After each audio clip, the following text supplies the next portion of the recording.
We've heard a lot in the run-up to May's Assembly election about how the five main parties might fare this time around, but what about two of Stormont's smaller parties, the Greens and People Before Profit? I'll be asking the Green Party leader, Claire Bailey, if she believes she can increase her MLA count beyond the 2 seats she had in the last mandate. And People Before Profit Sean Harkin will be here to explain what's different about his party's approach to politics. Plus, the Number 10 Partygate story resurfaced this week, but is Boris Johnson's leadership still under pressure? Patrick Maguire from The Times has the latest. And here with his thoughts on all of that and more, I'm joined by the Press Association's Ireland editor, David Young.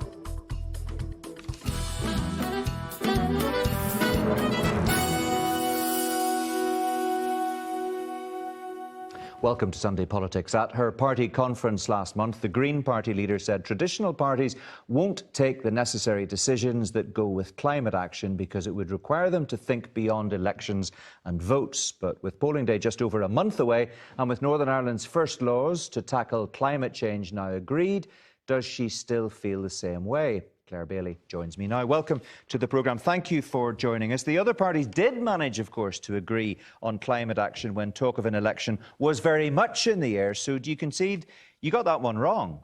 No, I don't concede at all. I think that what I've seen, my experience through the last mandate, Mark, was within the 2 short years that we did have at the Assembly, it was me as a backbencher who introduced the first piece of climate legislation for Northern Ireland, and that really forced the bill to be acknowledged, and cross-party support was given to that.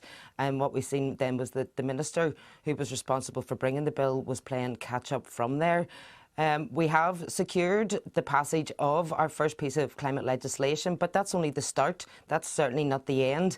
Yeah, but it was the minister's bill that made it through, not yours. That's the point. It was a diluted version of what you wanted. Well, you can look at it that way. I certainly don't. I think it was a very democratic piece of legislation that went through. There was a lot of cross-party working on that. There was a lot of civic engagement on that bill as well.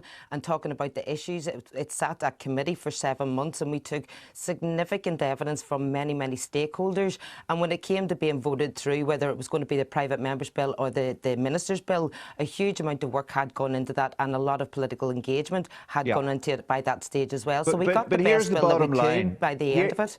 OK, here's the bottom line. Sorry to cut across you. The Intergovernmental Panel on Climate Change, the IPCC, has issued a very bleak warning that climate breakdown is accelerating rapidly. There's only a narrow chance left of avoiding its worst ravages. You've talked a lot about that before, but yet the Green Party failed to push forward its specific climate change bill, and instead we've ended up with what some people would argue is weaker legislation in place. Do you accept responsibility for that? Well, Mark, as a backbencher, I don't have the same level of Assembly time as a minister does. So that's simply a procedural thing. What we did was cross-party working to make sure that any bill that was going to be passed was going to be as strong as it could with cross-party support. It was not everything that we wanted. I don't think that any party would say that it was everything that they wanted. But what we do have is the first piece of legislation upon which to start moving forward. And that's going to be absolutely critical. So we see some parties already rolling back. For example, in the UUP's Westminster Manifesto, what they pledged was that they wanted net zero by 2035. When I introduced the private members bill with net zero by 2045, they told me that that wasn't ambitious enough and they wanted to achieve more. Yet when we came to voting at the Assembly on net zero by 2050, they rolled back and voted for 82%, and now in their manifesto are saying that they want to amend the bill, you know, so it's not net zero and it's going to be 82%. So here's where we will start to see the outworkings, and that's why we absolutely need Greens in the room to make sure that the commitments are not just achieved but even more ambitious.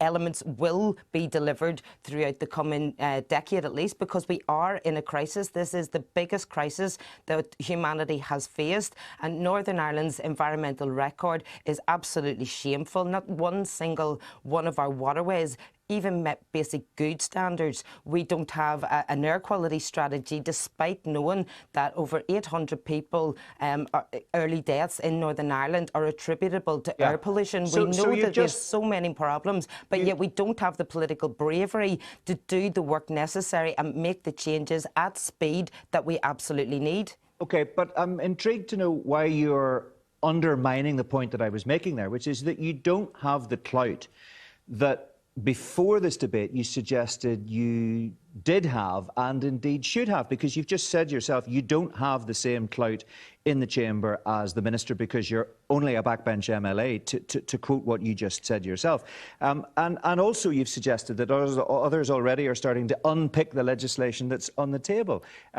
So people who are thinking about how to vote on May the 5th might say, well, why bother wasting a vote for the Green Party when the Green Party leader says on Sunday Politics, I don't have the authority to deliver what I say I want to deliver and what needs to be delivered? Because, Mark, let's be in no doubt that the bill wouldn't be there, certainly wouldn't be there in its ambitious form that it is, if it hadn't have been for having Green MLAs. We began this process, we brought the other parties with us, and we achieved the most ambitious bill that we could with the mandate that we had. Well, is that right? Because the Infrastructure Minister, Nicola Mallon, recently introduced new zero-emission buses into Belfast. So you could argue the SDLP has had more success with green policies than the Green parties have. And what we're also seeing from the same department and the same minister under her watch is that, you know, huge swathes of trees are being cut down. You've seen just at Cutter's Wharf in South Belfast, in my own constituency, overnight, huge mature trees being cut down as well, while we're trying to pledge and promise that we need to plant more trees, yet, you know, the same department is cutting them down without community consultation and without proper information.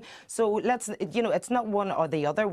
Climate change is going to take a holistic approach. It's not a single department, it's all departments, all MLAs and civic society working together. All the changes that we're going to have to embed at a rapid and urgent pace need to be done with people and not to people. And we don't have that system and we don't have that level of political bravery in order to do that engagement needed. And that's why that we need the Greens in the room to force those conversations and bring people with us. OK, very quickly on this, if you would, because there are other issues I want to talk about specific to the election. The required reduction in methane is going to be limited to 46% under the new law following an amendment brought by Mr Poots during an earlier stage of debate. Did you roll over too easily on that one as well? No, we never supported that one, Mark, and we really need to understand that methane is much more potent than carbon, and we have a serious methane issue in Northern Ireland, along with ammonia, for example, but it's short-lived as well, but has other ramifications. So we have an over-dependence on livestock farming in Northern Ireland, and that's where a huge amount, not all, but a lot of our methane emissions is coming from. So what we want to see in line with that from here, from moving forward from here, is that we have a proper agricultural strategy, that we still don't have that proper strategy coming forward. The Minister has also promises during this mandate that he was going to come forward with an ammonia strategy. We didn't see that either. And we need to see lots of reforms now within our agriculture system to move it to a sustainable system where farmers can not just survive, but they can thrive with new economic incentives to do the right thing and be the guardians of our environment. OK, let's talk specifically about May the 5th, if you don't mind. Realistically, what's the best you can hope for in this election? You had 2 seats in the last mandate. If you come back with 2, you'll have done pretty well, won't you? I'd be delighted to hold the 2, but, Mark, we're putting 18 candidates forward, and this is a question you ask of everybody, and it's an impossible one to answer.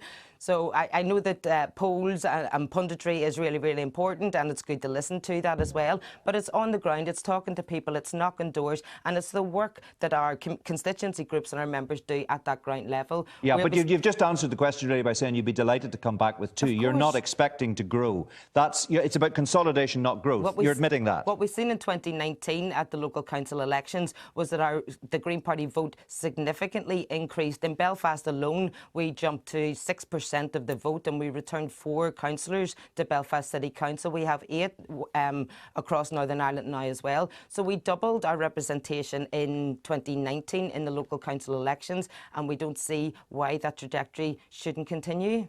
Well, I suppose just briefly, it's because you're fishing from the same pond, for example, as Alliance. It's had a surge since 2019. Look at the polls. You haven't. But it's exactly the same argument for 2019. We're all fishing in the same pond. But what we do have is different conversations happening on the doorsteps. We have different priorities with the electorate. They know the issues, and a lot of other issues are coming to the fore for them as well. So there is real despair out there at this division and stalemate and non-delivery that they've continually seen from Stormont. There's a new generation coming through with a new agenda and a new experience in Northern Ireland as well. Okay. And I think that's very significant in seeing the rise of the Green Party vote back in 2019 and why I feel that it will continue in this election. OK, need to leave it there. Appreciate your time, Claire Bailey. Thanks very much indeed for joining us today. Now, for his analysis, let's get the thoughts of my guest of the day, the Press Association's David Young. David, the case for the Green Party's handling of the new climate legislation at Stormont, was Claire Bailey persuasive in your view? Well, I suppose, I mean, the Greens, I think, do go into this election with a degree of confidence behind them. Clearly, it was the minister's bill that passed, but I think Claire Bailey can, argue with some justification that she was a driving factor behind it, and that bill may not have seen the light of day if the private member's bill hadn't come before it. So they do go to the election with that degree of confidence. I suppose they can also claim that they've delivered on other aspects as well. I mean, Claire Bailey, the private member's bill from her in terms of safe access for women seeking abortion treatments. There was also the paid leave for people with who have been victims of domestic abuse. The problem is for them that you touched on it. I mean, they have 2 seats. I think holding those 2 seats is realistic. But then if you look at the map beyond that, it's difficult to see where they might make a breakthrough, and anywhere they may potentially, have a sniff, potentially North Belfast. The problem is that Alliance is above them in terms of making that breakthrough, so there may be changes in North Belfast, but it's likely to be Alliance making those changes rather than the Green Party. And interesting again to hear Claire Bailey criticising some of her political opponents for trying to unpick the legislation that's now in place at Stormont, and also I think maybe having to concede that some of the other parties have moved on to the Green agenda as well, when you look at what Nicola Mallon from the SDLP is trying to do as far as transport's concerned. Yeah, I mean, that's the issue. It's sort of to what degree they can claim the Green agenda for themselves. I mean, I know the Green Party would say, 20, 30 years ago, we were the only ones saying this, so and everyone else has come on board with them.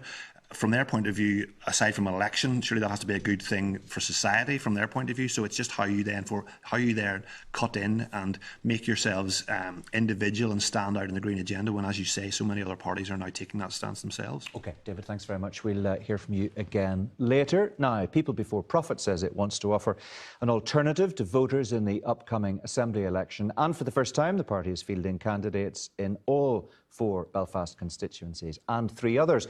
But can the party hope to build on its previous 1 seat? Let's speak to Sean Harkin from People Before Profit. Welcome to you. Thank you for joining us. Realistically, will People Before Profit be relieved to get back to Stormont after May the 5th with the 1 seat it had in the last mandate? Well, Mark, thanks for having us on here today. We're hoping to not just return Jerry Carroll back in West Belfast. We believe we can take the seat here in Foyle as well. And we think our other candidates that are standing can make a breakthrough. We did well in the 2019 council elections. We're hoping to build on that. And it's very clear that there's a growing audience for a different kind of politics, for an alternative style of politics. And you look at what's happening right now. I mean, the main issue in this election is the cost of living crisis. And this is not a cost of living crisis. This is a hardship emergency for workers and the least well off in our societies. It's not a hardship emergency for elites or corporations or the politically connected. Our people, working class people right now, are being absolutely destroyed. And when you look at what's happening, the DUP are doing their best to whip up division at a time when we need unity. And the other 4 parties in the executive are scrambling to make it seem like they care. And they had opportunity after opportunity over the last year to do something about this, about the hardship crisis, but they failed. Okay. They failed. I'm sure the other parties would disagree with your analysis of where they stand on this. I can give you lots of examples of where they failed. Well, let me give you one. Let me try to get a question in here. Are you conceding that 1 seat would be a failure? Because, as you say yourself, there is a real cost of living crisis at the moment. People are worried about having to choose between heating and eating. If People Before Profit doesn't prosper at the polls at a time like this, when will you ever make an impact? Well, we're hoping to make an impact, and our experience so far in the doors tells us that there's a real possibility that we can make a breakthrough here. Look, we have a situation here where we have a politics that's built on division. It's very, very difficult to challenge that. that's reinforced in any election. You look at what the DUP are doing by bringing down the executive. They're trying their best to whip up division. They're trying to force people into communal corners. What we are saying to people is to reject that style of politics, because that style of politics has failed the vast majority of people. For 20 years now, this five-party executive, what have they done? They've facilitated privatisation of public services. They've turned this place into a low-wage economy. And it just hasn't delivered. And so now the we're in a question situation is this, with then.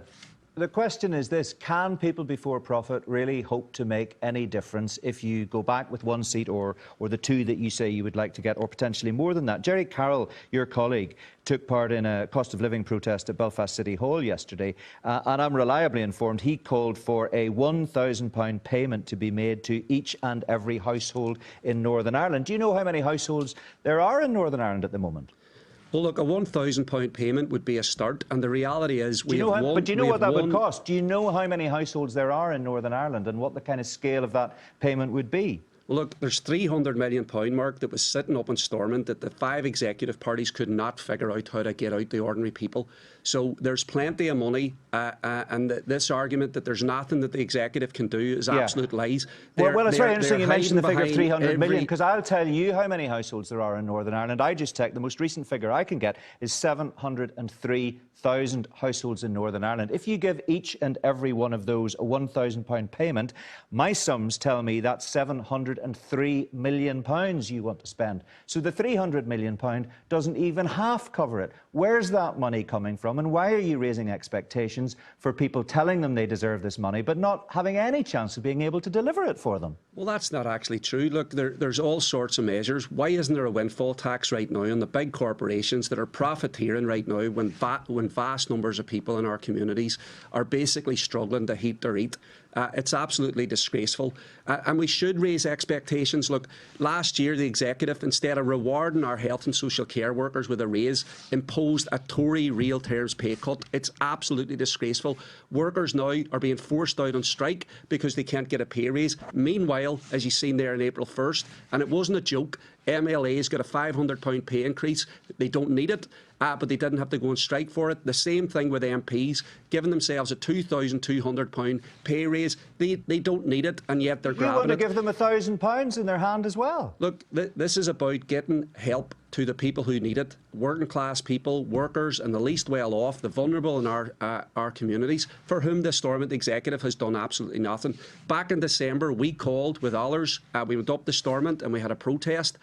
We called for the Stormont executive to declare a hardship emergency and put adequate funding based on the scale of the crisis, and they refused to do it. The DUP, Sinn Féin, SDLP all had no interest and turned up their nose at those protests. Now they're all scrambling and making all sorts of promises.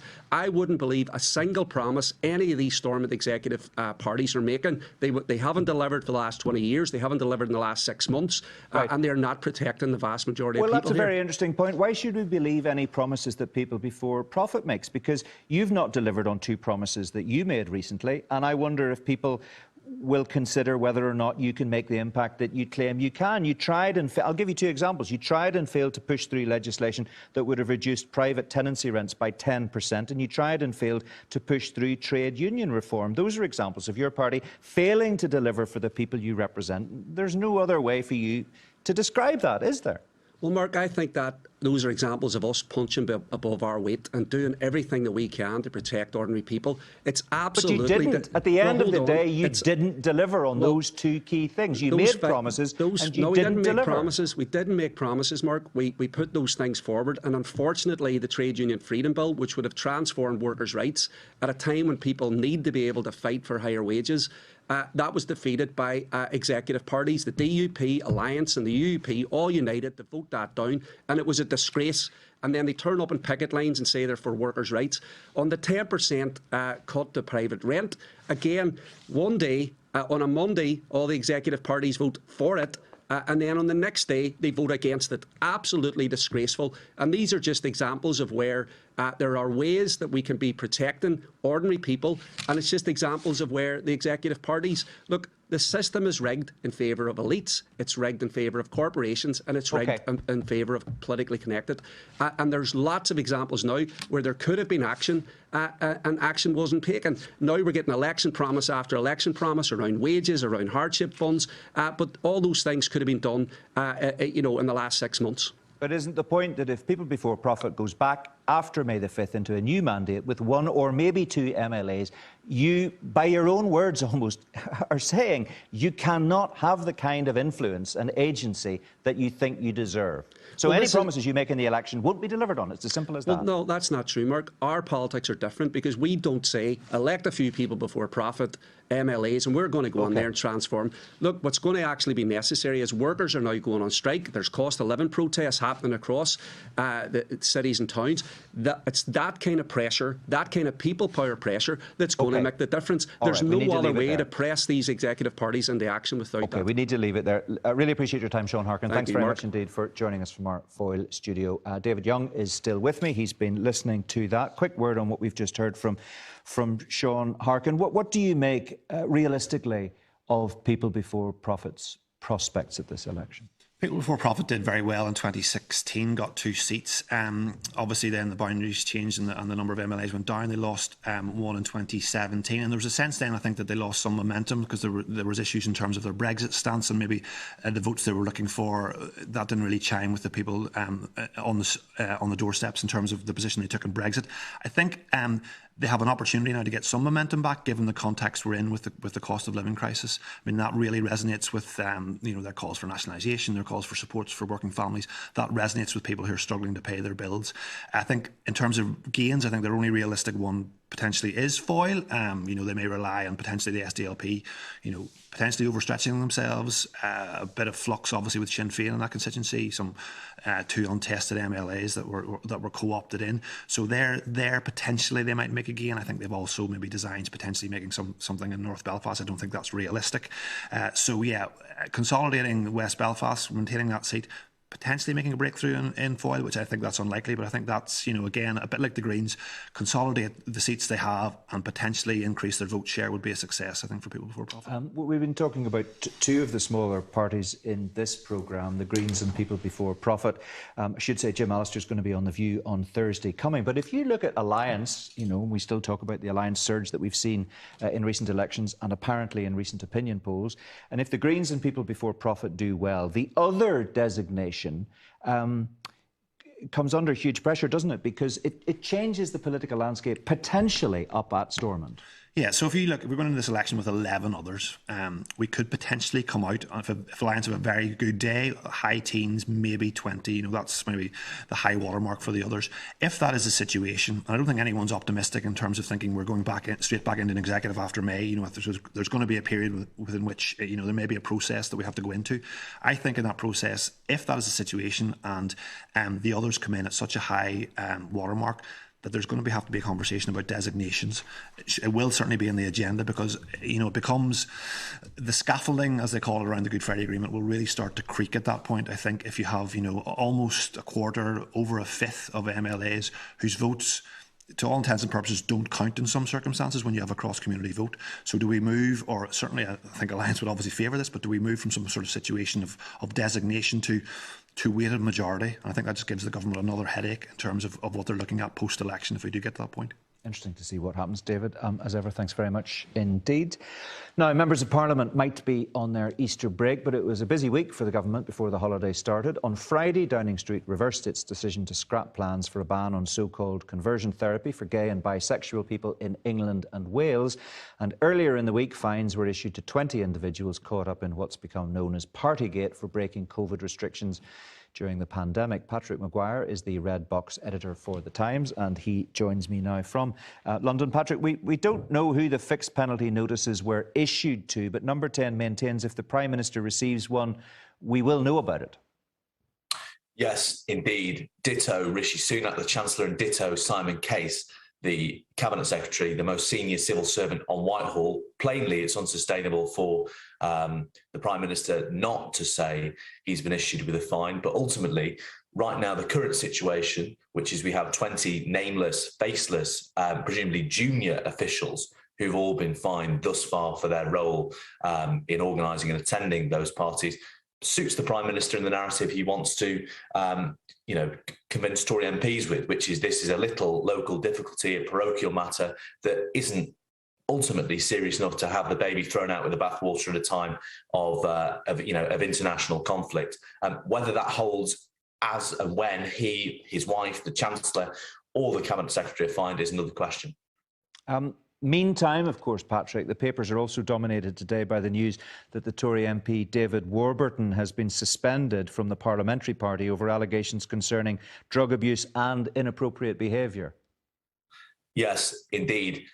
This is quite a worrying story for Boris Johnson and indeed the parliamentary authorities that David Warburton, a Tory MP whose name probably hasn't crossed the radar of many viewers, where you are, a sort of impeccable backbench loyalist who is the subject of multiple complaints to the Parliamentary Standards Authority for alleged use of drugs and alleged sexual harassment. The difficulty for both the parliamentary authorities and for Boris Johnson in particular about this, as yet contested story, lots of process yet to run, is that it raises questions about how haphazardly practices in the Commons to do with HR and harassment have been reformed. And ultimately, there's a lot of road to run yet. Boris Johnson, who there are serious questions still about the Conservative Party's appeal in the country, should worse come to worse, and the Parliamentary Standards Authority issue that sort of verdict, Boris Johnson might be fighting another